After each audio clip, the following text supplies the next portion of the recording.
And we're off. Joining us today is Mike MacCrory. He's a licensed mental performance coach, former Division One football player, and founder of McMental Skills. He's worked with athletes, including esports, collegiate, and professional level, all the way up to the NBA with the Dallas Mavericks. He helps players optimize their mental performance and navigate issues of identity and confront the deeper psychological and patterns behind elite success. Quick disclaimer: this conversation is for educational purposes only and is not intended as a substitute for professional mental health care. If you're struggling with a mental health issue, please consult a licensed provider. So, satisfied the lawyers got the disclaimers out of the way. So let's go ahead and get started. So, Mike, let's go back to the beginning. How did your journey start in athletics, and how did it evolve into performance psychology and counseling? Well, first of all, Andy, thank you for having me. Honored to be here. Really appreciate that kind introduction as well. For me, this journey began at a young age. Athletics for me was an outlet. It was a sense of purpose and identity.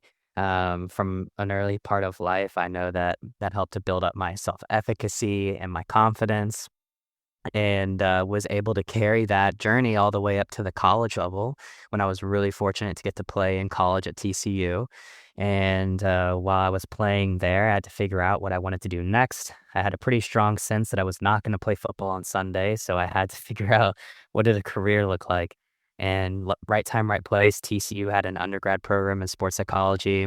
At the time, I believe it was one of only four schools that offered the discipline at the undergraduate level. So lucky to get in the field at an early age and start to study it while I was still playing. And the passion was really born from there, getting to play college football and study sports psychology.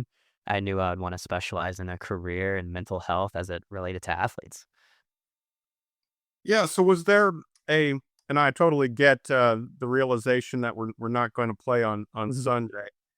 Yeah, it's pretty amazing the jump from one level to the next. Absolutely. The Was there an inciting incident where an inspiration where you decided to that you wanted to go down this road, mental and performance coaching, an incident or a mentor or an inspiration? I think it was just the experience for me in college. At the time, I would say I was not very kind to myself. I had made it out that I wouldn't play on Sundays, so I began to pivot then. And time has kind of changed the narrative, and showed me that I was probably a better player than I gave myself credit for. So I played right tackle for a while in college, and then I played some center my senior year. When I was a right tackle, the first string player, had a long career playing for the Eagles and the Lions, started in a Super Bowl for the Eagles and helped them win that game. His backup has spent his whole career with the Rams, picked up a Super Bowl ring with them, still plays for 'em. The starter at center got to play in Seattle, started it and won a playoff game, had many years out there. The backup behind him had spent his career, I believe, in Denver and in Minnesota, also getting to start in a playoff game. So over time, I've realized that all of the players ahead of me were really, truly exceptional guys.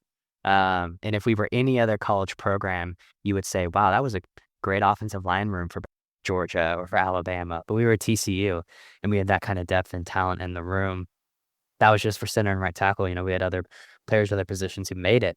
And at the time, though, I was just very convinced that I was not a good football player and didn't have the tools to deal with that. So that really did help to ignite that passion. And, on the tail end of this, I think I could have chosen to be bitter about the experience, sour about how it ended. Uh, could have decided that, hey, it should be hard for all athletes because that's what it was like for me. Instead, though, where my values align is I want to help folks along in the way that I wasn't helped. So if I didn't have that outlet or I lacked the tools necessary to manage with the stress or the pressure in that moment, I'd love to pay it forward and offer that to somebody and know that they don't have to endure what I did. And so that in many ways is like the genesis of my career is wanting to help out in the way that I felt I didn't get. So that's an interesting point. Let's dial into that a little deeper. Issues of positive and negative self-talk Yeah. and reference points. So that's something I think, especially men, we like to beat ourselves up. And so yeah, so especially for men, talk about the importance of positive self-talk and choosing your reference points, because if you choose uh NFL starters, pro bowlers, bowlers, you might be setting yourself up for a letdown. So yeah, let's dig into that a little bit. Yeah, absolutely. I think, the narrative that we tell ourselves can be so convincing sometimes. And if we don't get the opportunity to air that out, and especially if it's not in front of another person or just a sounding board, to hear how maybe distorted those thoughts are, or just how negative that self talk is, then in our minds, that's just going to be true. And it'll just be, consistent and a pattern that we might now apply across other domains in life that, we weren't good enough at this, so we shouldn't be good enough at that. And the next thing, and then it might become this universal definition of it for ourselves that, hey, we're just not good enough. So it sounds like a lot of what you do is serve as an objective, a second party sounding board, because it sounds like we're the our own worst judges of ourselves. We're too close to ourselves. Would you say that's fair? I think that's absolutely fair. I think we are our own harshest critics. And especially when speaking with, high performing athletes, there are a lot of situations where you find out that the coach or the parents involved might not even be putting the pressure on the individual. They're really putting it on themselves. And the way that they're, you know, appraising the situation is, this negative outcome means the end of my career, or it means I'll never reach the goals that I've set for myself. And that can be really counterproductive to the long-term journey, because any goal, whether it's in athletics or business or life, you set big, ambitious goals for yourself. They're going to take a long time. Not going to happen overnight. Sometimes we make the mistake of already assigning failure to that journey just because in the temporary short term we had a setback. Yeah, interesting. Um, so let's shift gears a little bit. You once said that the thing that makes us sick also makes us perform. What? Let's unpack that a little bit. What does it mean in the context of athletes or other high performing executives, businessmen, military, etc.? Yeah, well, yeah, it's this funny thing that the thing that makes us sick might also make us really successful. And so for some high achievers, we often get this gut feeling that we haven't done enough. Either we haven't worked hard enough, long enough, or we simply haven't achieved enough yet.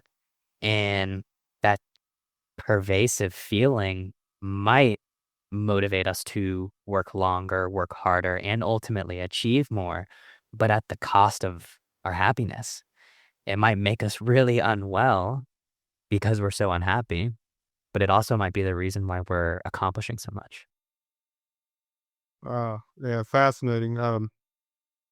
So wh- when you encounter people like that, uh, how do you know when somebody needs more skills versus deeper introspection? So, uh, what is what is mental training actually bypassing deeper healing work?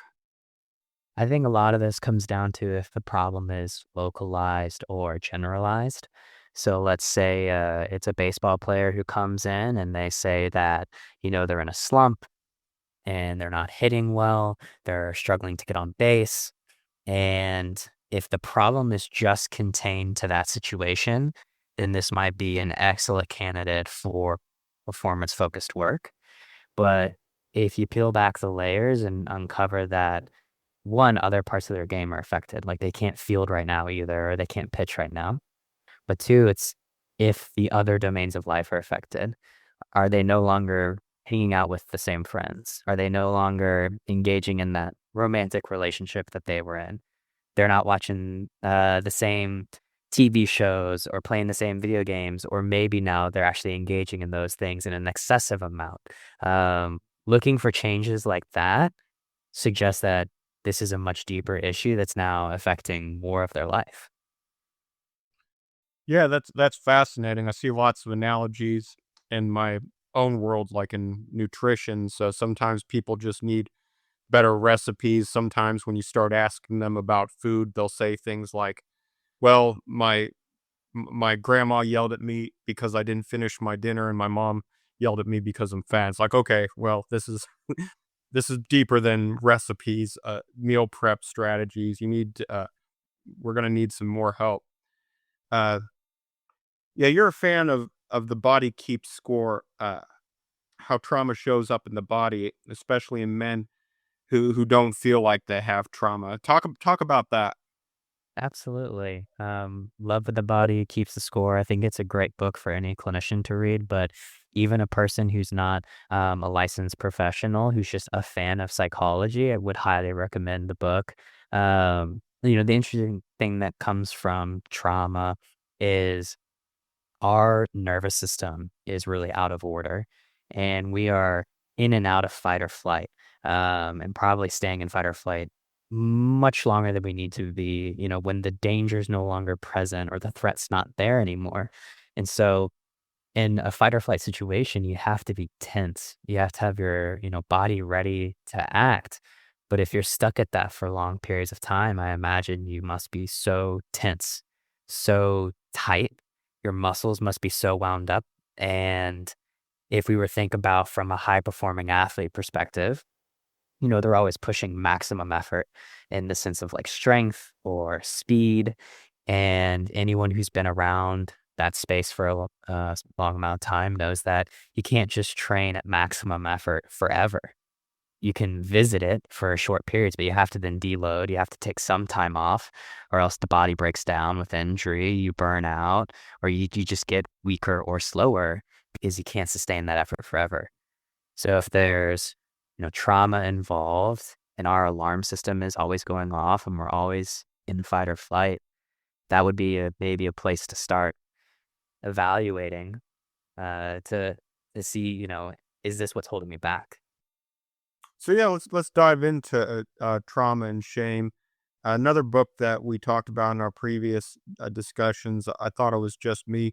So what what are some issues and with trauma and shame in men, and what role does secrecy and silence play?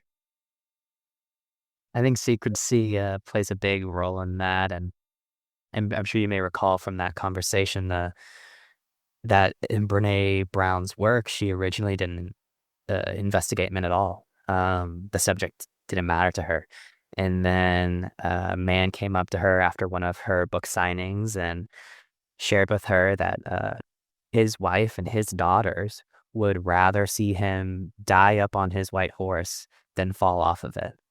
And it really helped to frame that it's not just the men in our lives, not just the coaches or the dads, but it's even our female counterparts. It's our loved ones, our spouses who may also be putting on that pressure for men to be so silent and so tough to endure all that pain, but not tell anyone.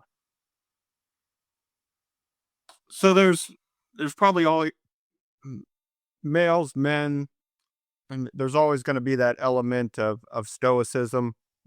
That's I mean, if there's one thing that separates men and women, it is that burden of performance and that stoicism and that uh, pressure to perform. So what are the outlets? So that's always going to be there, right? It's and until uh, as long as we're human, as long as we're men. So what are the outlets that men can seek and to address that? Yeah. You're right. It is.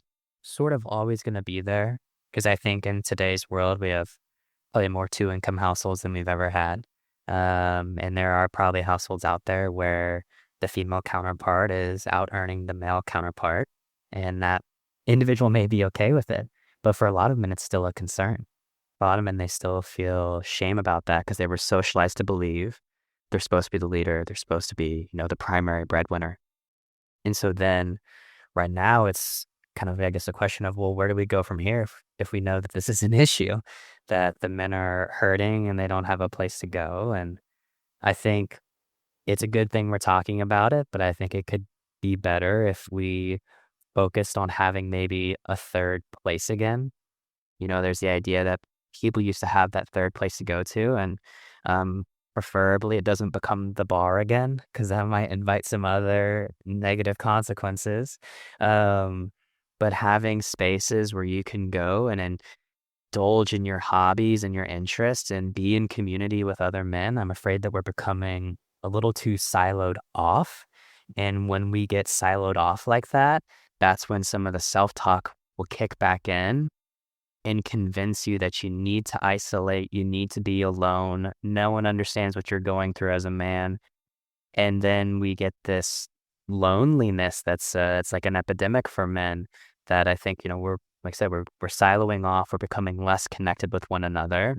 And then you get you know, the idea that it's just me, and then you kind of fall into the cycle of the Brené's work of her book.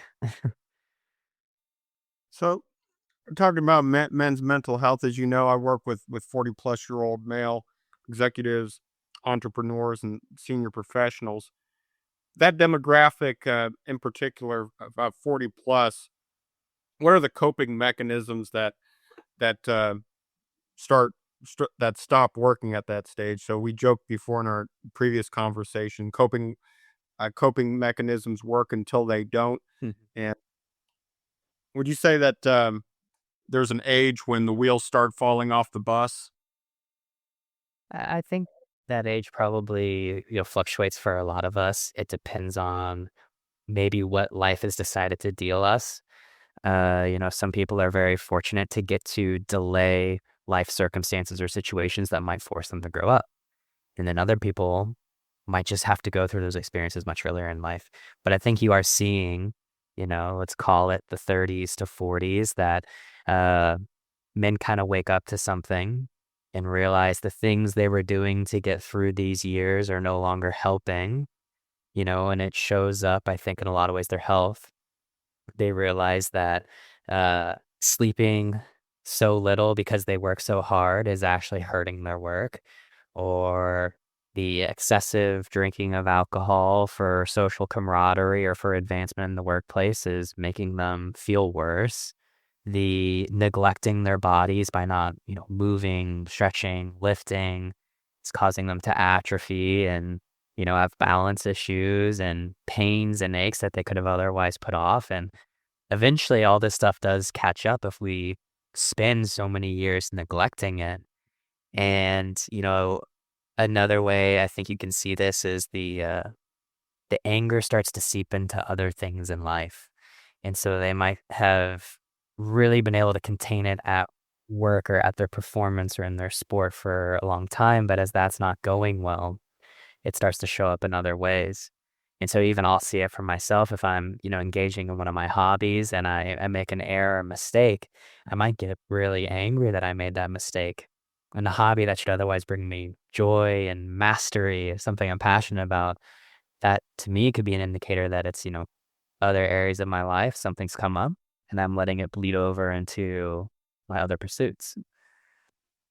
Wow, you've you work a lot with athletes at the end of their career, men whose identity was tied to their performance and their athletics.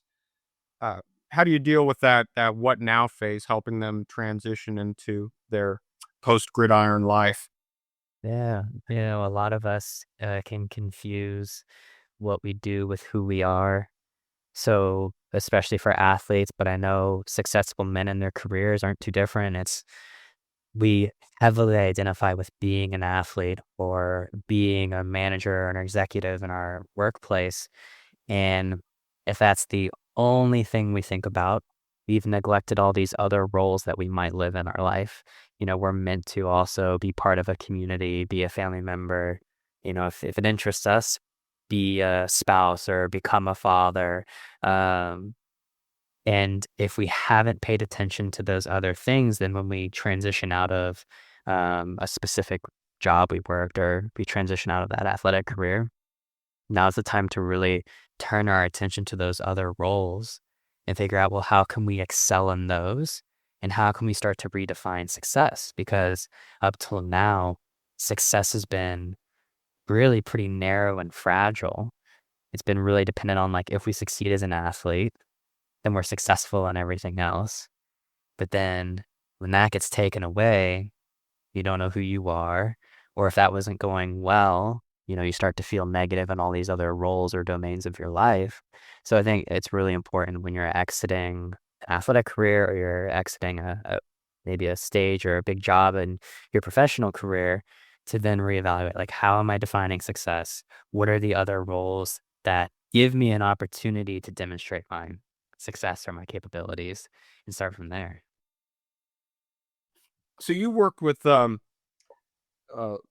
wide range of athletes, like we said, athletes, collegiate athletes, professional.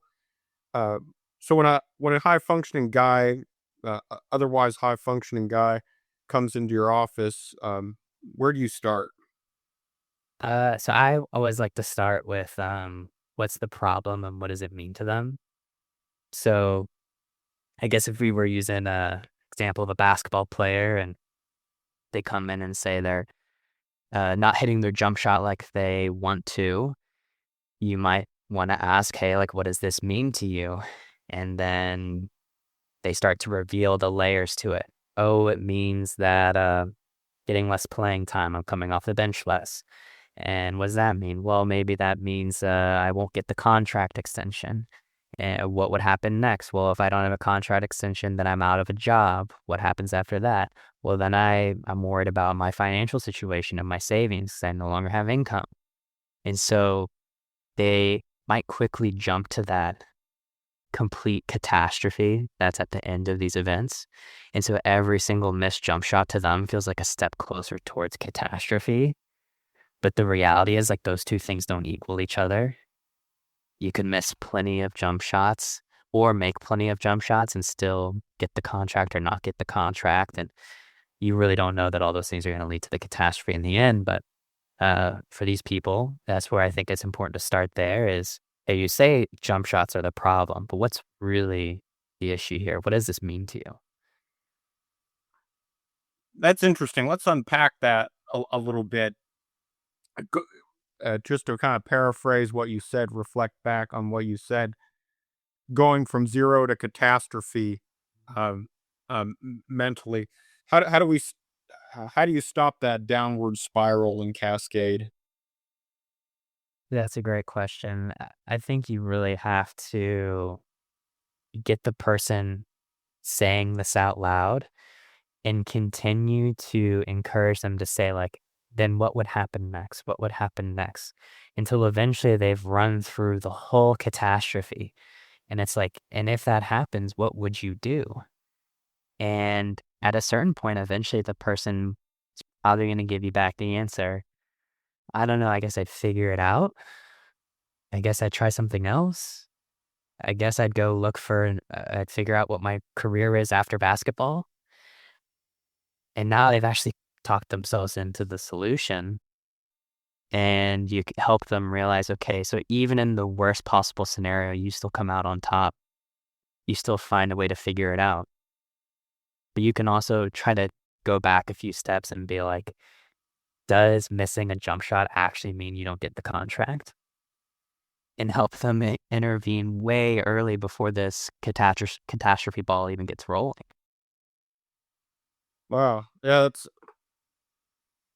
yeah, fascinating to listen to you walk through the process.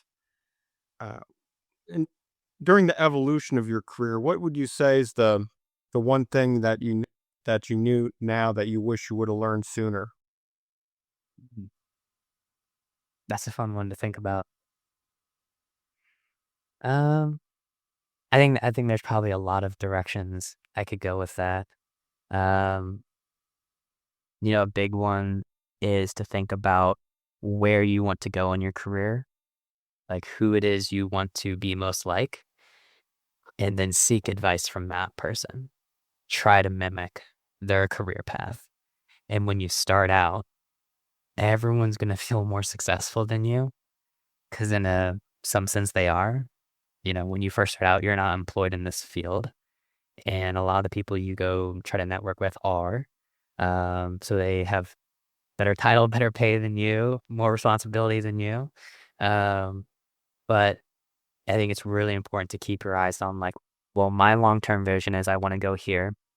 So I need to surround myself with people like that. I need to look to those people to get the advice that I desire because that's the path you're actually walking, not just any person who's more successful than you. Because early on, that's most of your field.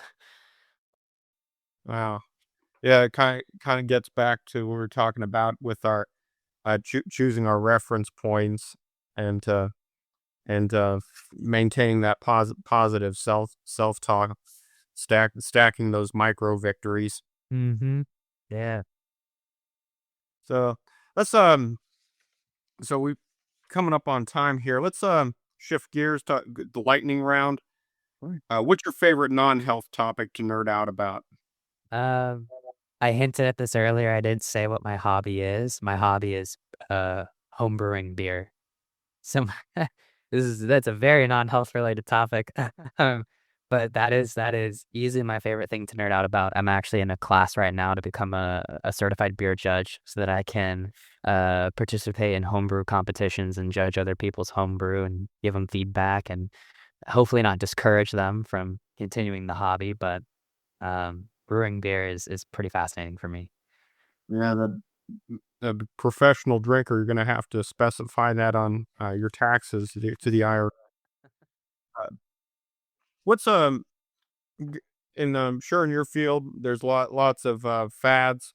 What would you say is one fad mental skill that's overhyped? Um, Maybe mindfulness. That's probably the biggest one that's just regurgitated the most. Well, let's dig into that. What the hell does mindful? Yes, because 100%. You hear it all the time. What does it actually mean? How is it used and misused?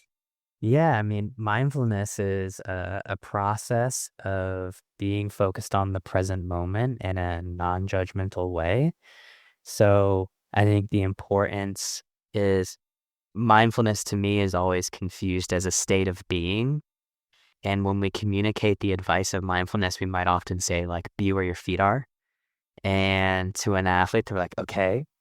And they try that, and then they get distracted, and they're like, "I'm not being mindful right now. I'm pretty bad at this mindfulness thing." And they start to get into this little negative feedback loop. And it's mindfulness isn't this state of being. It's not that you're gonna be where your feet are and remain there perfectly throughout an entire game with all the different distractions and situations that are in your control and out of your control. Mindfulness is a process of being where your feet are, being taken out of where your feet are, and then coming back to that. And it's that non-judgmental part of to be taken out of the present moment and come back to it and not beat yourself up over the fact that you got distracted. And that's a step that I think is under communicated and a skill that is overshared. Okay, yeah. So it's not. It's about the. If I'm just kind of reflect back what you're saying, the being present in the moment, but also the realization that that's not a realistic permanent state. That it's gonna you're gonna get pulled out, and it's the process of getting back into it without beating yourself up. That's a fascinating insight. What's your must listen to, must watch, must read, blog, podcast? uh, I'd probably say it's the Huberman Lab for the time being. And I'll, say with like the caveat that everything that is shared on there is not perfect science.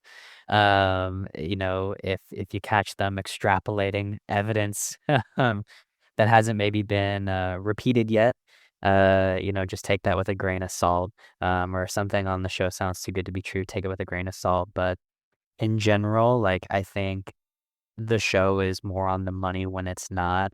And I love that it champions a lot of other fields of work. I love that Huberman has been involved in some of the research for eye movement desensitization and reprocessing therapy. It's a modality that I'm trained in. And so I think he gives really cool visibility to my field. Um, and in his position, he's seen as a leader, a successful male that other men look up to for guidance on how to live their life and how to be healthier. And the fact that he champions therapy and doesn't, um, you know, look down upon it, I think is really impactful. Yeah, let's so tell us about this modality. I'm not familiar with it. Well, so EMDR therapy is actually mentioned in The Body Keeps the Score. So they spend some time in the book discussing this, but it's a trauma-focused therapy that focuses on revisiting old memories. And these old memories, we may have assigned a negative cognition. Then that negative cognition has helped to create what we would call a maladaptive memory network. So in subsequent memories from that touchstone or that first memory, and the subsequent memories and situations in our life, we continue to approach situations with a negative cognition that might not be true, but it's a software that we've already, downloaded into ourselves. And now we've been using it all this time without thinking about is it helpful or not. So it could be even situations that you could easily refute, like someone forgot to pick me up from school that day and so I felt that I was a bad person. Well, that seems pretty easy to disagree with. That situation doesn't make you a bad person. But at that stage in life, you didn't have the coping skills to differentiate that. See, that's the meaning you assign to it. And it's stuck with you all this time that when you look at situations and you evaluate what's happening, you assign that same meaning of, I'm a bad person to it. So when we would work backward to those memories, we try to find that touchstone memory where that feeling was the strongest or hurt the most. And we hope to reprocess it, replace the negative cognition with a more adaptive, positive cognition. Wow, so the sounds like we're imprinted with certain patterns that we approach later problems, incidents with, and you retrain that to form better associations, give people better tools for dealing with subsequent incidents. Yeah. And a cool thing about it is because it's a memory network, sometimes visiting that touchstone memory then knocks down the dominoes of all the subsequent ones. Or this may have been this one string of memories that had these branches.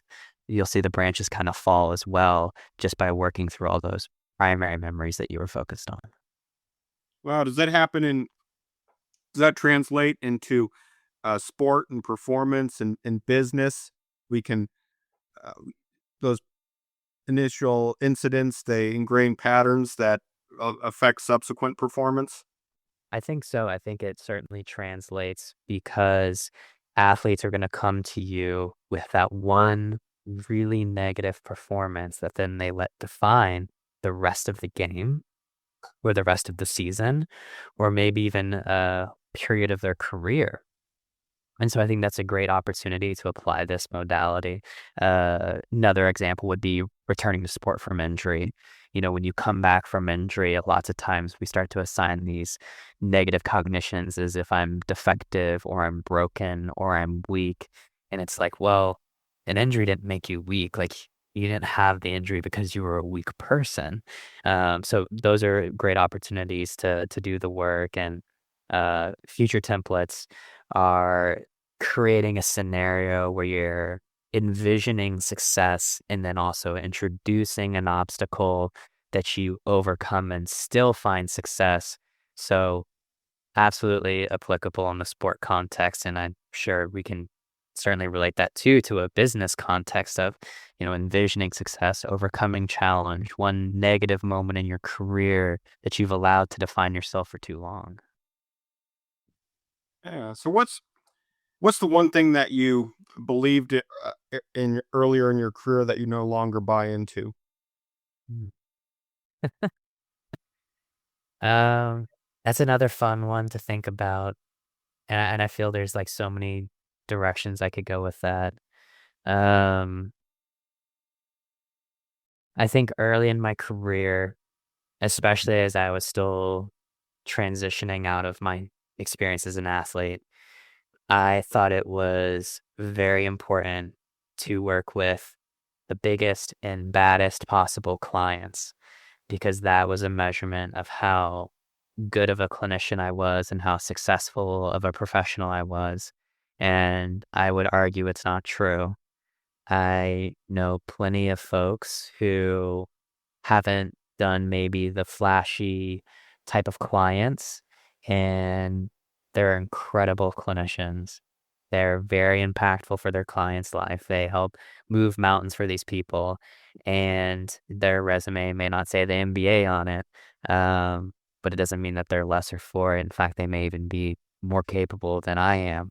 But as a younger professional, I certainly assigned a lot of meaning to, you know, the higher the level of sports, the more competitive the person or the more successful the client was, that was a measurement of how good you were as a clinician.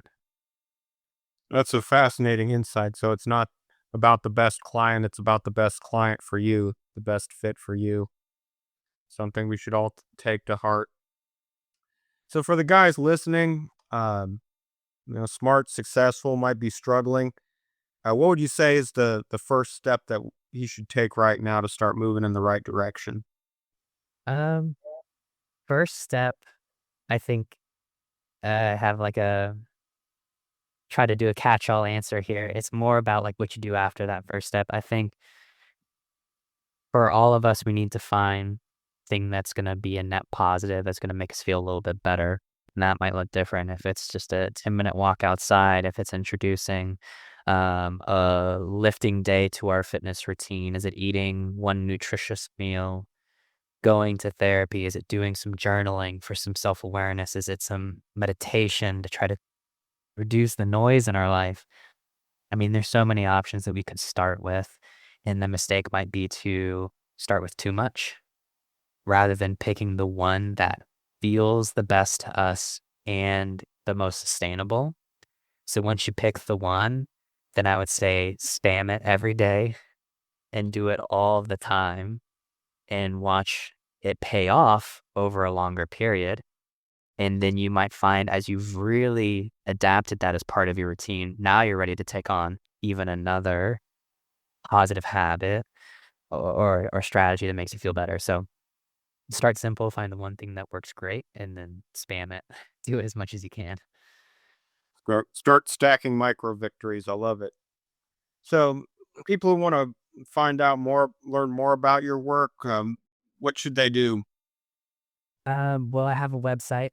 It is www.macmentalskills.com, and that would be a great place to learn a little bit more about my style or my background. And from there, if you felt that we were a good fit to work together, you are more than welcome to reach out for a free consultation and really decide then if you think that we would work well together. Um, but even if you didn't and you wanted to reach out for a referral, I'd be happy to pass along a colleague's information too, to make sure you got with who's right for you. You heard it here, folks. So Mike McCrory, mcmentalskills.com, if had that correct. And you're stationed out of Frisco, Texas. Yes, Frisco, Uh, right off Dallas North Toll Road. all right. So if you're on the fence, take action. Look them up. Mike, it's been a real honor to have you here today. Incredibly insightful discussion. I appreciate you taking the time. Thank you so much for having me. Really enjoyed the conversation. All right.